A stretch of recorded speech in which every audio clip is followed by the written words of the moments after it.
Señora Presidenta, señores miembros de la Comisión Especial, señoras, señores asambleístas, colegas, bueno, yo espero compartir algunos criterios que he venido exponiendo en algunos espacios, incluso en las redes sociales, sobre el tema.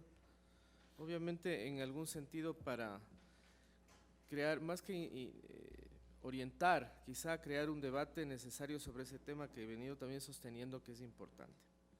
Como el tema es muy vasto, voy a intentar puntualizar y no usar los 30 minutos quizás, sino un poco menos para favorecer más bien esa conversación que podemos mantener aquí. En primer lugar hay que decir que la Asamblea, me parece importante mencionar que la Asamblea tiene, a mi juicio, plena capacidad de discutir e incluso cambiar el texto de las enmiendas. Si bien hay este concepto, yo prefiero usar antes de núcleo esencial yo prefiero usar el concepto de supuesto de hecho, es decir, en otras palabras, los contenidos de las enmiendas. Claro, hay una cierta esencia allí en estos contenidos que sería complicado desnaturalizar, ¿no? Es decir, cambiar, me refiero, ¿no? Cambiar hasta el grado de desnaturalizar, de ir revisando la decisión de la Corte, que si bien es una decisión formalmente legítima, vinculante, pues tiene algunos aspectos que nosotros, algunas personas, hemos observado que, o más bien hemos disentido de la decisión de la Corte Constitucional de Control Previo. Es decir, la libertad de debate me parece un asunto importante de destacar aquí, ¿no? Frente a las enmiendas. Si bien la Corte dice en su decisión que deben reportar, deben informar sobre el acto normativo es el resultado final de toda esta discusión. No tendría sentido que la Constitución establezca el numeral 2 del artículo 441 si no tuviera este espíritu la Constitución de que una de las formas de generar la transformación, el cambio de la Constitución es por vía enmienda.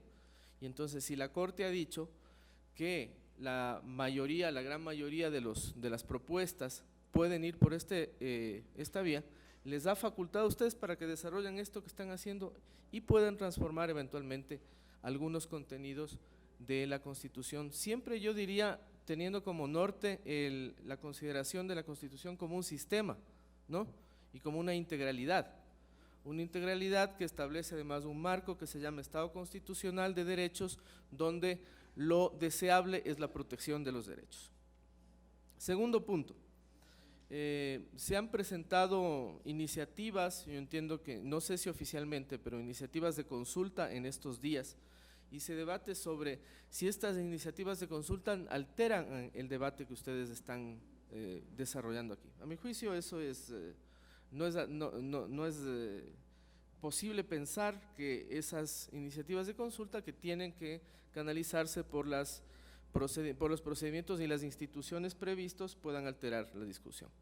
Pero sin embargo, obviamente, las personas que han presentado estas iniciativas pues tienen todo el derecho digamos, de presentarlas y de canalizarlas y de obteniendo las firmas debidas y siguiendo el proceso, pues desarrollar una consulta al respecto. Segundo, tercero, como decía, las enmiendas pues son un procedimiento válido, ha habido una decisión formal y sin embargo me parece que es importante recalcar algunos asuntos y ahí voy a intentar pues desarrollar los puntos que se refieren a las enmiendas, excluyendo el tema de la acción de protección, sobre el cual yo ya me había pronunciado en contra de que se debata por enmienda, porque me parece que es bastante, no hay que discutir mucho en el sentido de que afecta a derechos y garantías constitucionales. Afecta directamente, digamos.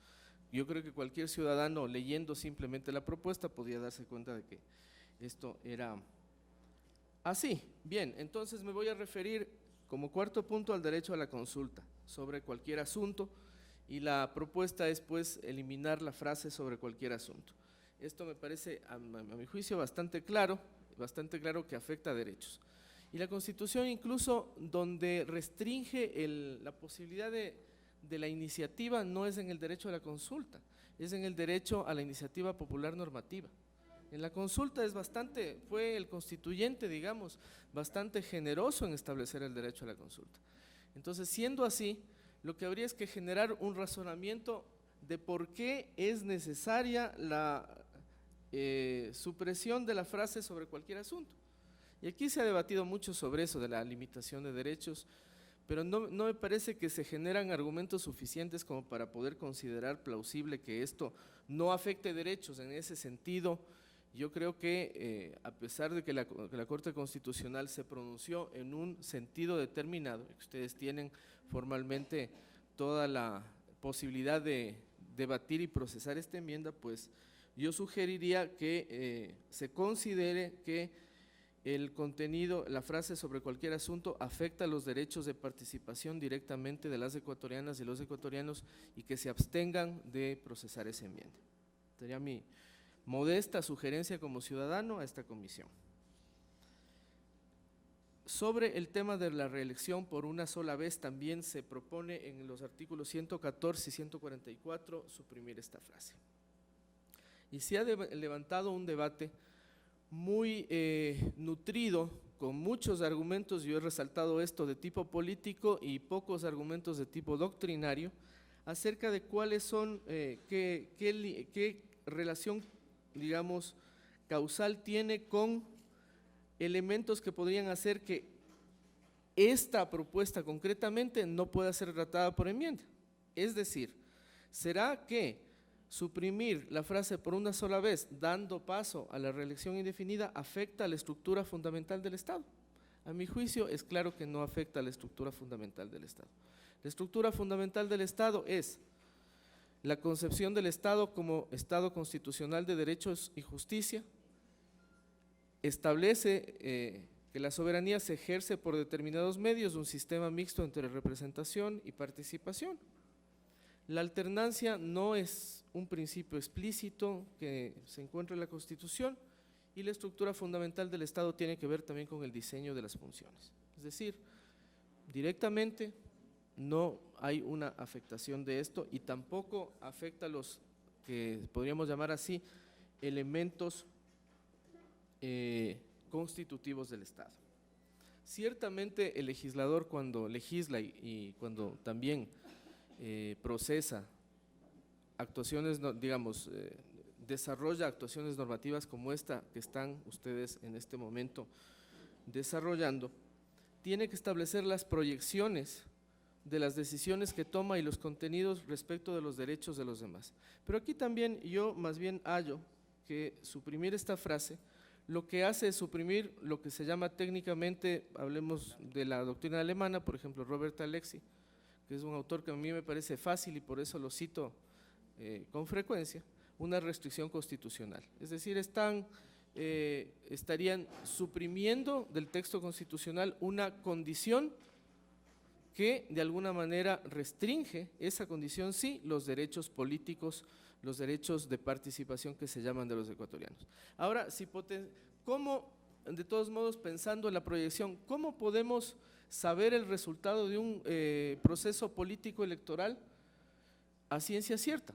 Entonces, el asunto es, no podemos medir, por más que podemos sospechar que habrá un resultado determinado de este proceso político electoral, no podemos tomar decisiones bajo supuestos. La afectación puede ser potencial, pero en ese campo de lo potencial no podemos actuar.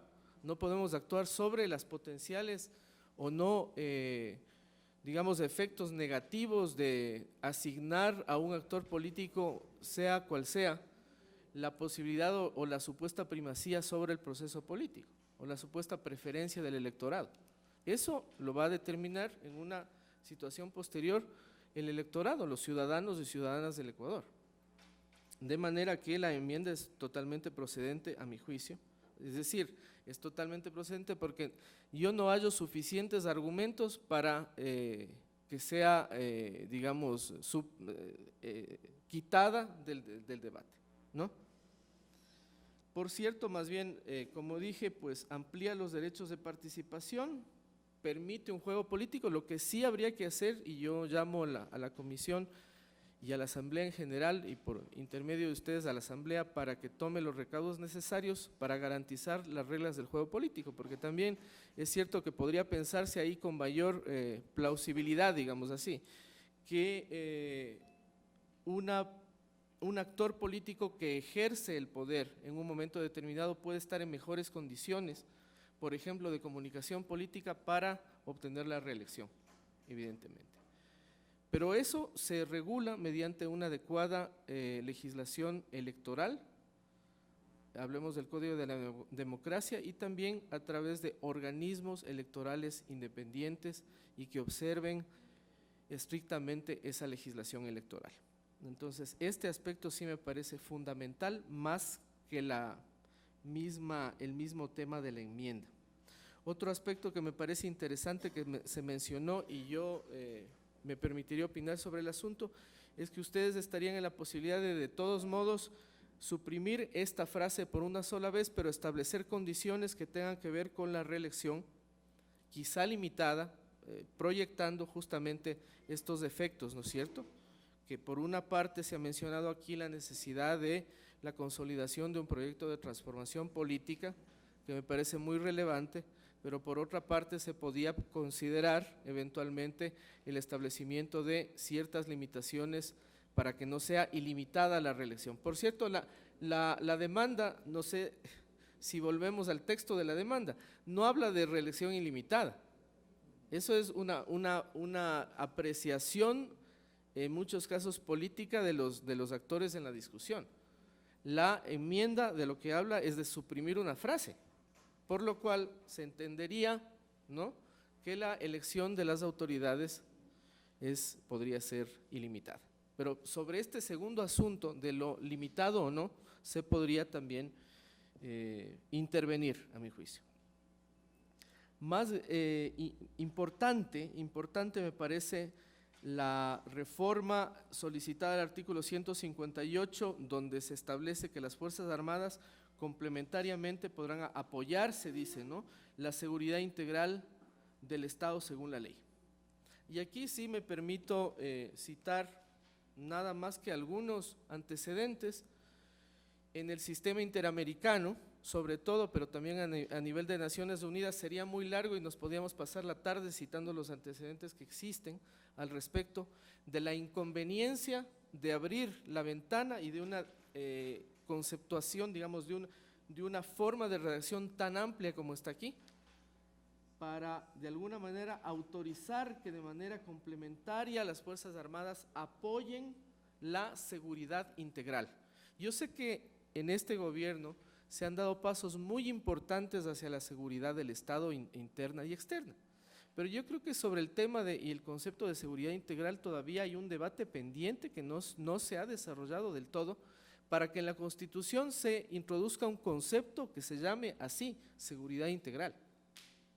Yo creo que es importante tomar nota sobre esto, y ahí voy también al criterio, digamos, en el año 84, 87 me parece que fue, no terminaba el gobierno de León Febres Cordero cuando la Comisión Interamericana de Derechos Humanos emite un informe manifestando su preocupación por cómo las Fuerzas Armadas actúan en la atención de la seguridad ciudadana. Entonces, desde ahí podríamos citar, yo les digo, podríamos estar la tarde entera hablando de los antecedentes que existen al respecto. Voy a citar solamente dos precedentes, ¿no?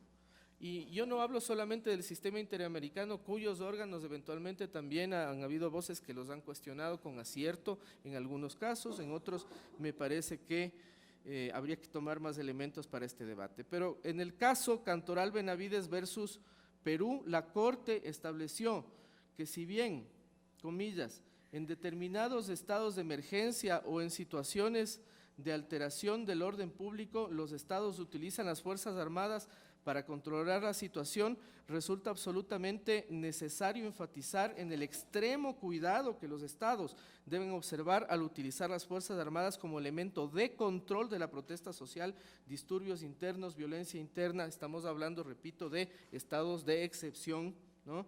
Violencia interna, situaciones excepcionales. ¿Qué es lo que quiere decir esto? El extremo cuidado son palabras importantes, es decir, insisto, una formulación tan amplia que diga apoyo complementario a la seguridad integral, no en este gobierno o en el que ven en el periodo siguiente, sino en cualquier otro gobierno de cualquier tendencia, quizá una tendencia extrema del otro lado del espectro político, el rol complementario de las Fuerzas Armadas se puede entender de mil maneras, y muchas de ellas ponen en peligro real más que la reelección, que a mí me parece, repito, que no pone en peligro real los derechos de la Constitución, ni las garantías, ni el Estado, ni la forma de Estado, etcétera.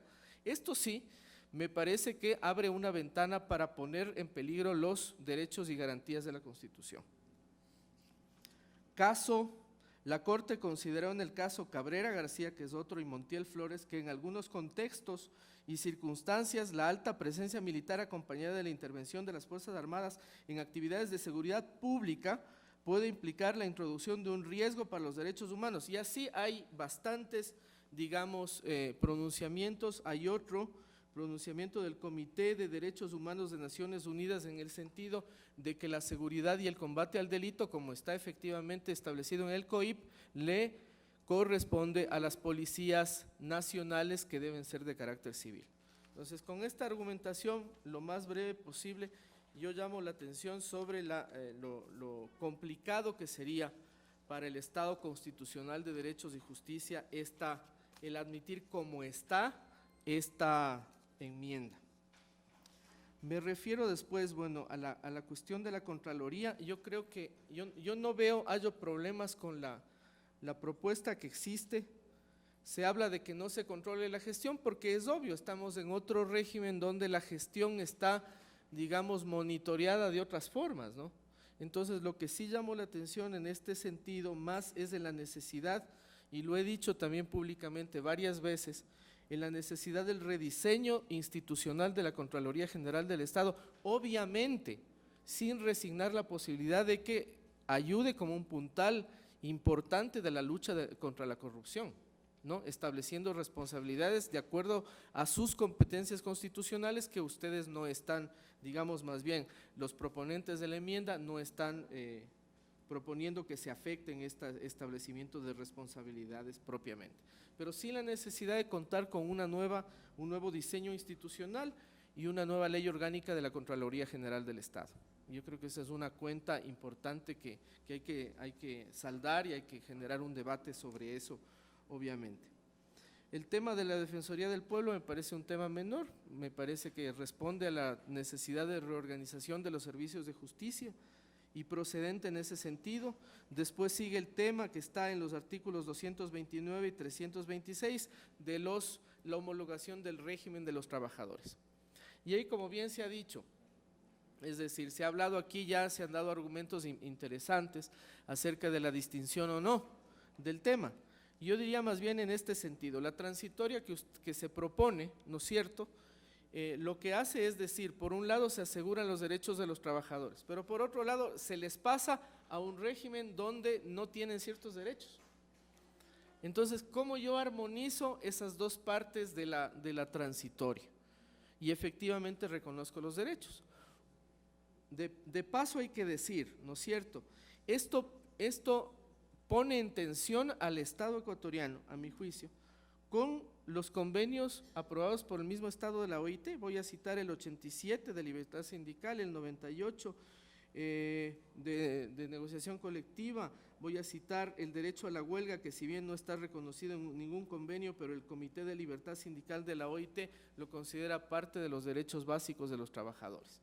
Entonces, quizá habría que pensar, y ahí no lo digo como afirmación ni propuesta, lo digo como pregunta, habría que pensar en establecer en el régimen administrativo del servicio público un derecho a la huelga, un derecho a la negociación colectiva. Se desnaturaliza el régimen del servicio público, por eso ni siquiera lo propongo, lo lanzo como un tema de la discusión.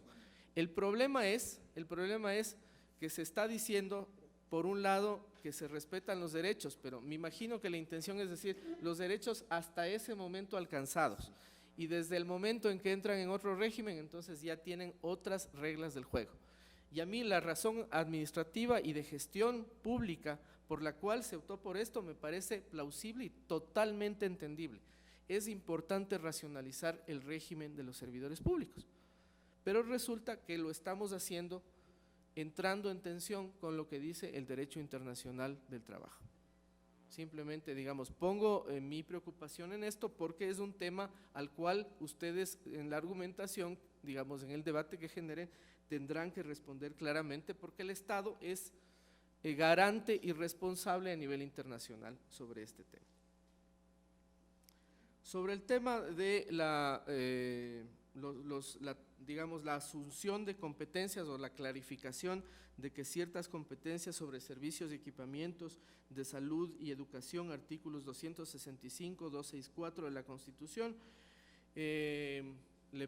digamos, le cometerían al Estado. Me parece que eso tampoco afecta a la estructura del Estado ni afecta a los elementos fundamentales, por tanto es un tema de racionalización a sí mismo y mayor, quizá se hizo con el propósito de dar mayor eficiencia a la prestación de servicios.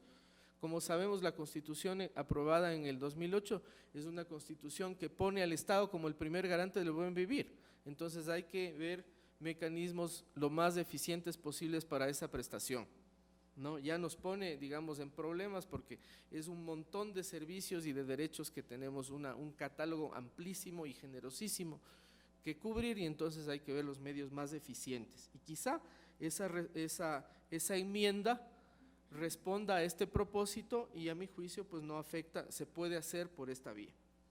Sobre la comunicación como servicio público, ahí también habría que establecer, porque la Constitución establece unos tipos de servicios públicos que también tienen alguna conexión o tienen conexión con el tema de los sectores estratégicos.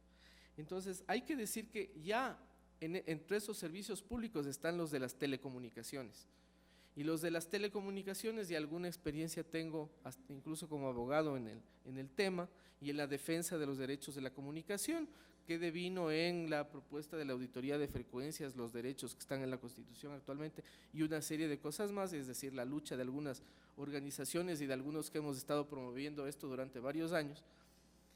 Lo que quiero decir es que, claro, los servicios de las telecomunicaciones ya están concebidos como tales. Entonces habría que pensar, yo me pongo a pensar, ¿cuál es el propósito de decir que la comunicación, que más bien es una dimensión social, sea concebida como servicio público? Y si aún así se admite que es importante la concepción de la comunicación como servicio público, ¿no? Habría que dimensionar qué tipo de servicio público es, que no se corresponde necesariamente con aquellos que están en la Constitución descritos como tales.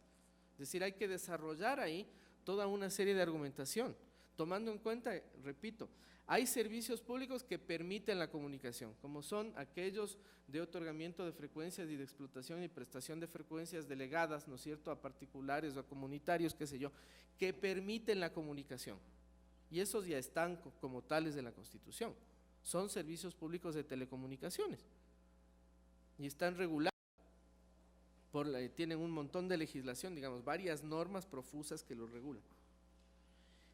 Pero de ahí a decir que la dimensión social de la comunicación, y es quizá por el sesgo que yo tengo, que considero a la comunicación como una dimensión social, que no puedo pensar que sea lo más apropiado decir que la comunicación sea un servicio público. Y aún así, si esto puedo aceptarlo, se podría generar un debate donde consideremos esto, pero habría que argumentar en el sentido de cómo es el concepto de servicio público aplicado a la dimensión de la comunicación. No sé, espero haberme explicado bien. Con eso pues yo creo que, finalmente el régimen de las regiones autónomas, ¿no?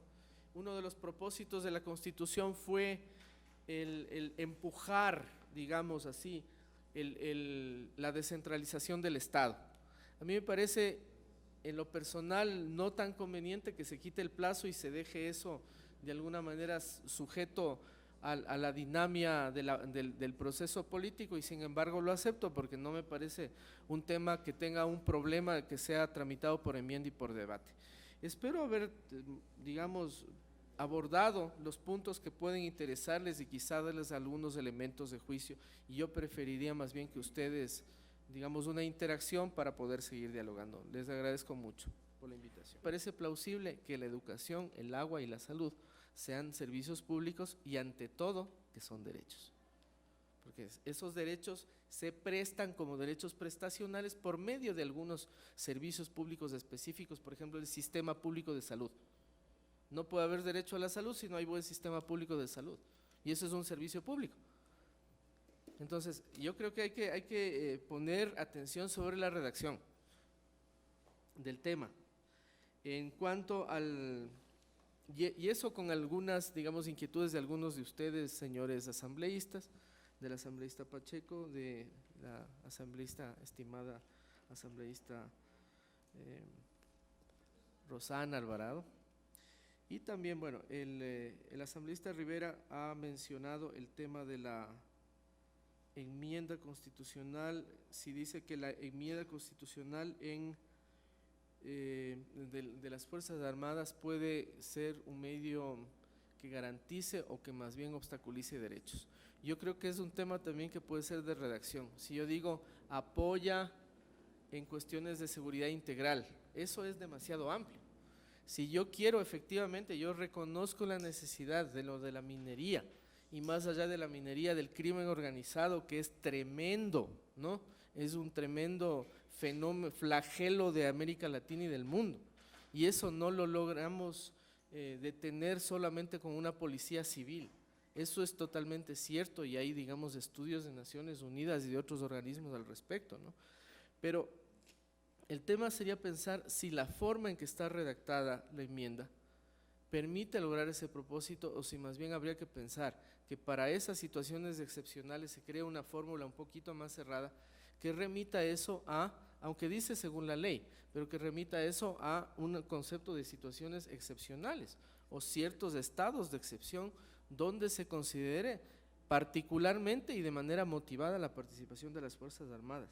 Esa sería mi respuesta al tema. El otro era el riesgo con respecto de la enmienda de la supresión de la frase, ¿no? De por una sola vez, o de la consulta. Yo planteé dos cosas, el del 158 y la doble dimensionalidad del derecho a la comunicación. Ese era el tema que entonces, ya los has bueno, abordado. queda un poco… Sí. Eso no es mío.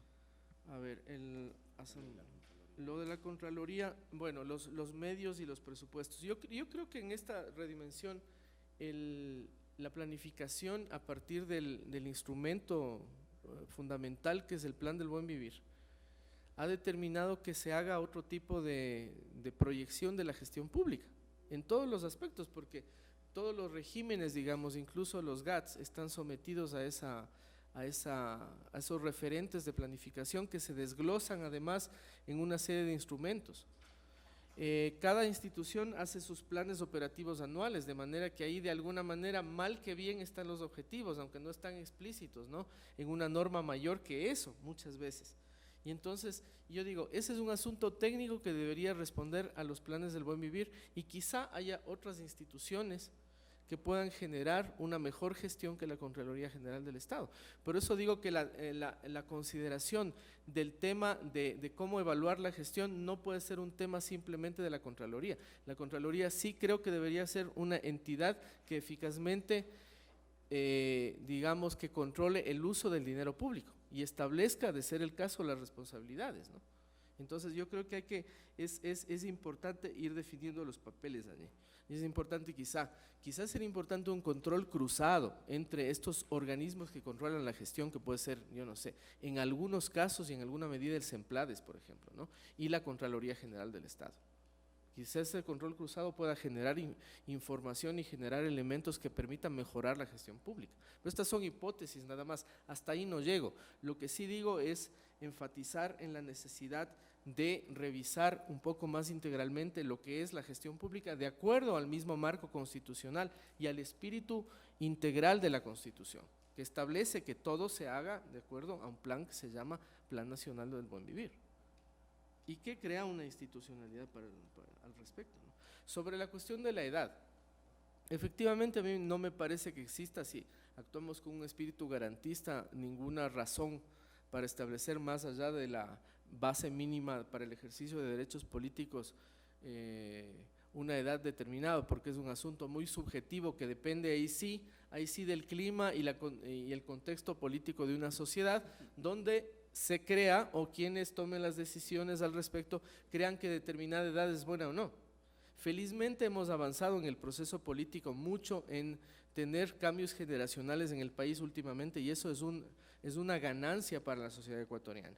el recambio institucional y el recambio generacional que hemos tenido no solamente en el ámbito político. Yo que trabajo en una universidad, gestiono posgrados y veo esto también en el ámbito de la educación, en el ámbito del recambio de la edad de los profesores, por ejemplo, que hasta la generación que me sobreviene a mí tienen sobre los 70 años.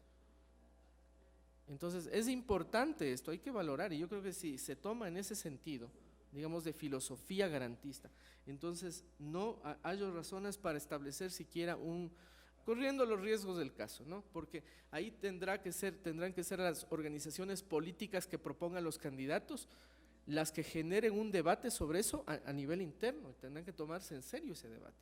Tampoco vamos a lanzar a un chico de 16 años que quizá no haya tenido la oportunidad de prepararse.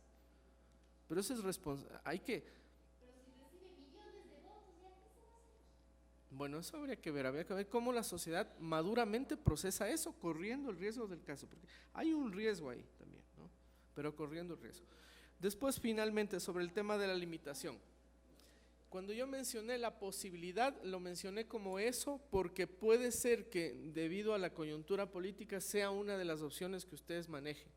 En estricto sentido, yo con la asambleísta Rosana Alvarado, yo debo coincidir en el tema de que sí me parece que estarían limitando de alguna manera la propuesta original de la enmienda, y ahí pueden haber problemas con ese tema. No nos olvidemos además que la Corte Constitucional hizo control previo y tiene que ser un control posterior de la enmienda.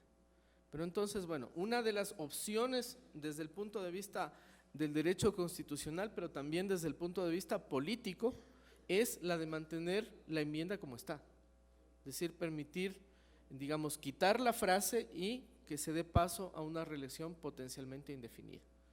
Hemos considerado en algunos foros el siguiente argumento: Alianza País no reeligió, digamos, no se reeligió a muchos candidatos a alcaldes de las principales ciudades, algunas de las principales ciudades del país. Y se ha dicho que para eso, digamos, se ha dicho que estos candidatos tuvieron el respaldo de algunos medios, ¿no? De algún aparato político que es evidente que siendo un movimiento que está en el poder, pues puede tener digamos, algunas ventajas, ¿no? Aún así, no se logró esa reelección. Y eso demuestra que finalmente la voluntad popular no es una cosa que sea burlada, ni necesariamente una cosa o un fenómeno que no tenga, digamos, poder en sí de escrutinio, digamos, de lo que le conviene o no a ese colectivo de ciudadanos y ciudadanas, así llamado en derecho político, en el pensamiento político, pueblo. Entonces, yo veo que en estricto sentido, y ahí coincido, de que es una opción esta de establecer, digamos, algunos condicionamientos, llamémosle así, pero que también existe la opción de no hacerlo. Esa es una opción que tendrán ustedes que argumentar, que elegir, que argumentarla debidamente y que tomar una posición que finalmente es una posición también de política, en este caso constitucional, política constitucional.